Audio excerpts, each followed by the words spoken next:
crypto updates. There's a lot of things happening, but macro is basically the headline right now. With inflation rate, um, everybody's experiencing inflation rate. Every countries, and the Fed has mandated to curb the inflation rate by increasing the interest rate. Right. So according to the history, every time the Fed increases interest rate, the market is going to crash, right? The stock market is going to crash, especially the one that's the riskiest one. That includes like the tech stocks. Could be also crypto by definition is also like the riskiest assets, right? Even probably in some respect riskiest than tech stocks. Um, yeah, so that's one. The other one is like there's this Russia and Ukraine war. That it seems like um, at first it's like making things worse, right? Because especially what's happening right now in Europe is like the energy crisis. Like I heard in London is like people wanting to close down their like shop because the electricity is just gone through the roof. For example, I think there's like a pastry shop in Manchester, London that used to like pay £100 for electricity bill. Right now they have to pay like £500. It's like 5x. Um, so because of that, yeah, they cannot do it, right? So they have to close down, and then it's going to be not just this like small shop. It's going to be also factory, right? Because from what I heard, electricity is like one of the major or the number one costs. So if their electricity goes up like 5 times, even like 3 times, 4 times, then the cost just suddenly just gone through the roof, right? And then they cannot uh, on top of that, probably um, the government increased the interest rate, which basically sucked out the liquidity from the market, so people kind of has less money in their pocket, right? Because they are putting it in their government bond, and so to speak. So the more they don't want to buy, so the demand drop, and the supply also kind of drop. But which one drop faster? There is a point of view that is going to be deflation, which means like the one drop faster is basically the demand, right? Because the demand is so shrinking, even though the supply is also shrinking. This is really weird, but because the demand is shrinking, it makes there's overabundance of supply in the market, right? Because it's just there are much more less people are buying or chasing kind of even though the goods is also like the factory is closing down, there are a fewer number of goods, but because there are more number of people who are not buying or couldn't afford for other reasons, therefore it's like deflation, right? Because they have to, who's gonna buy all of this car, who's gonna buy all of this like bicycle or whatever food, right? People just hunkering down, they don't want to buy anything because everything is like tight, everything's hard, life is hard. So that's like deflation, basically, and basically everybody, the dollar becomes, so to speak, or the currency becomes expensive, right? Because all the goods becomes cheap compared to the local currency, right? Uh, which is good if you're probably a rich person, right? Because everything has become cheaper. So that's one point of view. It could happen. I think, especially if this Russia and Ukraine war just keep on escalating um, um, to no end. Although there's like prediction Russia is gonna win by this fall, like 70% chance. But if that just keep on escalating, that means the energy prices just keep on going through the roof, right? And that means the European country or European government just keep on have to subsidizing probably the people. At the same time, they have to suck out the liquidity instead of printing money. Uh, so that's like a double whammy, probably. I don't know. Yeah, so probably the stock is going to suffer. That's based on the historical pattern, and then the reason why now the stock is just kind of hanging there. It could be because the Wall Street, it's still like hoping something will recover, right? Probably the inflation rate is going to be drastically going to be go down, like from like, I don't know, right now it's 7-8% goes down to like 3 or 2, even lower, or the Fed is going to flip flop their point of view or their action, right? What they're going to do. So in case of increased interest rate, they're going to just, oh, I think this is enough, and we're going to stop it. We are not going to increase interest rate. So I don't know. Um, in either case, of course, if everything is like kind of back to normal, then stock and crypto is going to go up, right? I have no doubt in that. It's like 90%. It's within like 1 or 2 years, it's going to go up.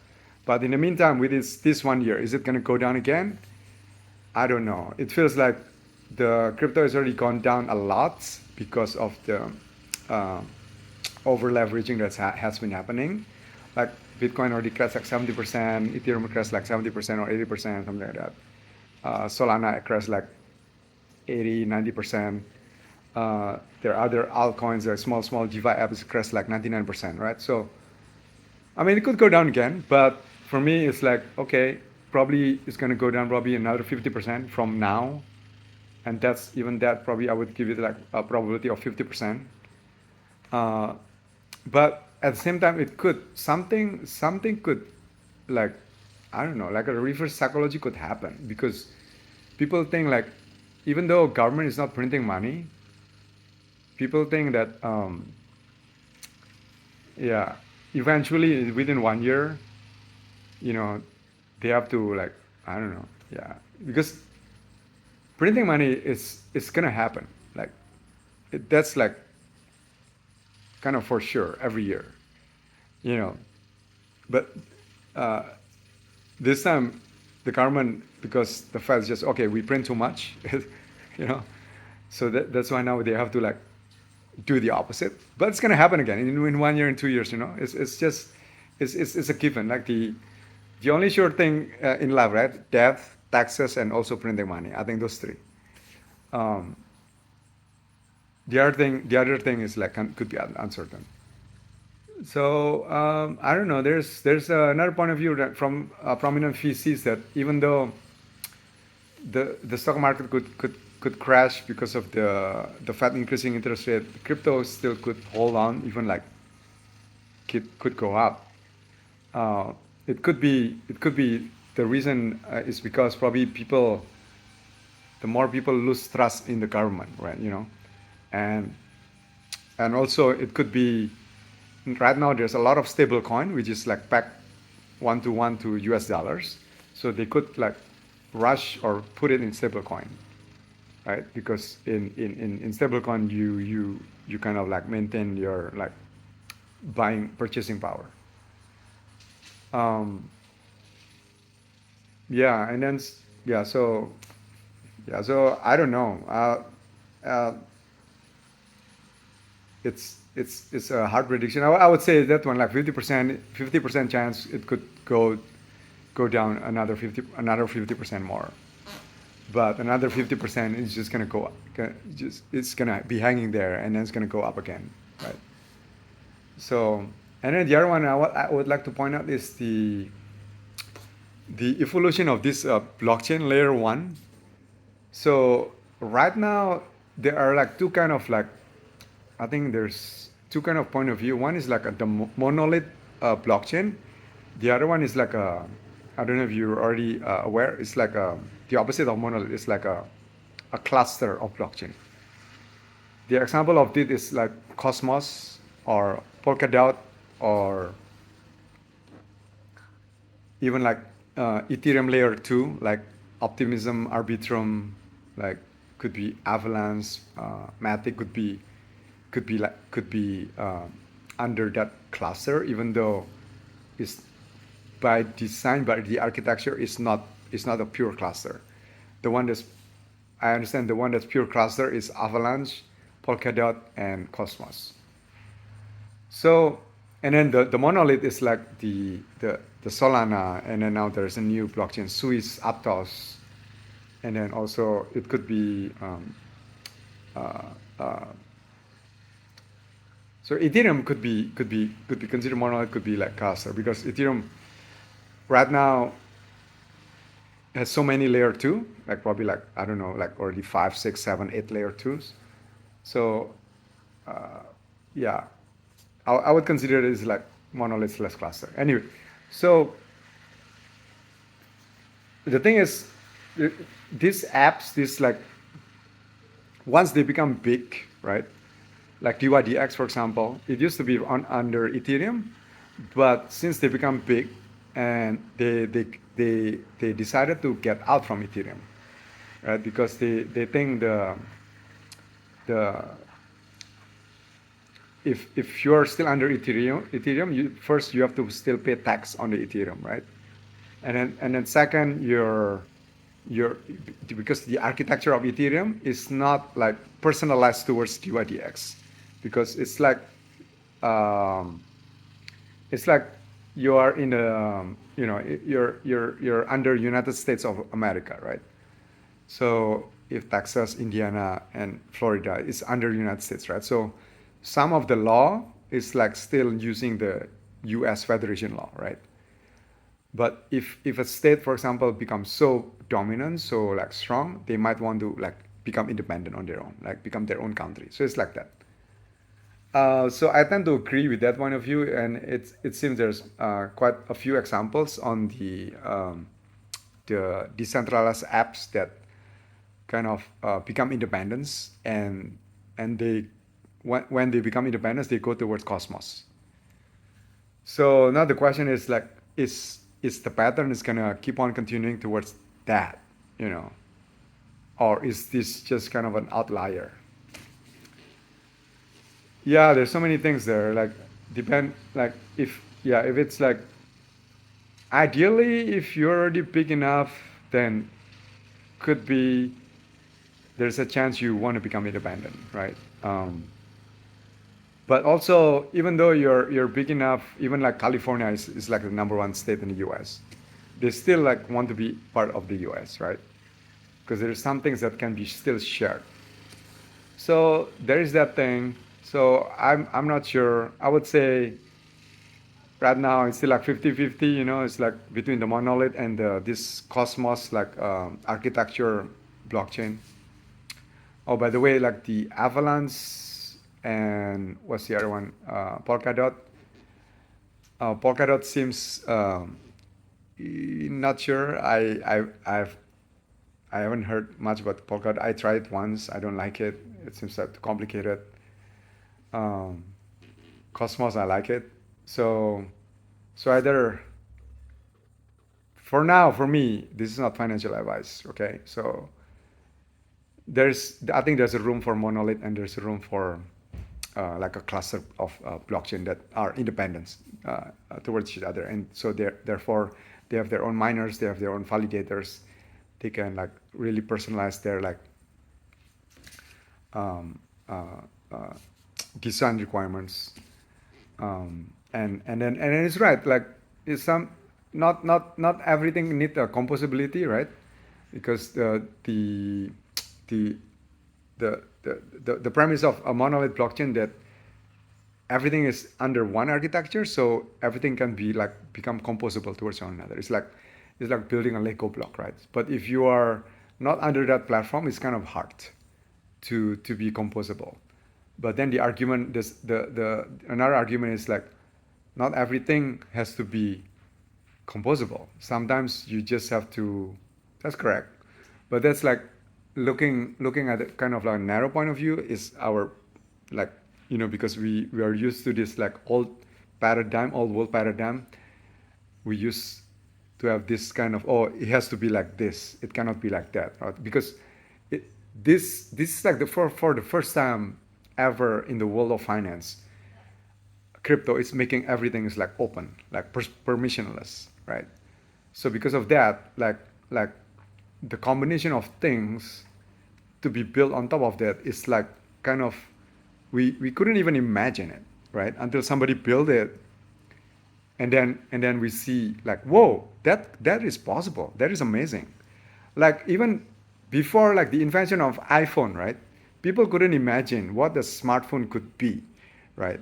Even when iPhone was born, BlackBerry used to mock like iPhone. Even like Microsoft used to mock iPhone, right? Because they couldn't imagine that a smartphone could be like an iPhone because it's just such a new thing, like such a new innovation. So that's my yeah, that's my like conservation towards if you're not in the same platform, like if you're in a more in a Cosmos, um, that your composability is like limited, right? It's like probably like I mean, like 10%, 20%, like instead of 100%. In the monolith blockchain like Solana, or like in probably Swiss and Aptos, it's like 100%, right? Right now probably it's hard to think about like, oh, can I get something from, let's say, the blocks or the features there's from the game, let's say one of the game in Solana, let's say from step n, I get that one smart contract or one like code, one piece of code or one piece of function, and then I combine it with a piece of code, for example, from the lending protocol in Solana from Solan, and I combine it with another piece of code from, let's say, from Friction, which is an option protocol, like a derivative protocol, and I kind of mix and match it, and then boom, it becomes something like totally new that people couldn't even imagine. So I think that's the premise. Like what I like about everything is in one platform. That thing of level of crazy mind-boggling imagination is like unthinkable to human like until now, right? Until somebody invented it, and then voila, it's like whoa! I never thought this could be done, right? Um, and then the other I remember I was reading this research by I think Delphi Digital about the negative things about being in a monolith is the block requirements. It cannot be fast enough to accommodate all of the apps that build on top of it. I agree with that to some extent, right? So I guess it depends on the how fast is the team are able to execute this thing, right? Because if you have your own like kind of like independent blockchain, like in Cosmos, using Cosmos architecture, like it used to be Terra, used to be one, and then right now like Akash is like that using Cosmos independent architecture. You could like, and now DYDX is going towards that, right? The DYDX is using the Cosmos architecture. So you could immediately like tweak and personalize whatever load or requirements that you need, like really quickly. But in a like in a monolith blockchain, that could happen like slower, you know, could happen slower. That's why I think it depends on the execution team. If the execution team and also including the validators, right? In Solana is so they can work together really quickly. Then they can solve the problem also really quickly, right? They can basically kind of personalize the requirement, even though the requirements is for all of the dApps that's living under Solana, for example. Um, so yeah, so it seems Solana, I have like 70% now confident level that they can push this through because from learning from the past mistakes, because they have been done for like probably 10 times during this past 1 year, and also including the validators already like learning how to probably learning from the past experience, so like they have to do like quickly, for example. So that could be a very like useful experience from that for them to like do it really quickly. If there's another, I'm sure there's going to be another bottleneck in Solana, right? So they can do it faster and more like yeah, faster basically, and more like organized kind of thing. um yeah, so that's my thought for the day. Not financial advice. It's just my evolution of what I see, what's happening right now in a blockchain. Thanks for listening. I'll see you next time. Peace.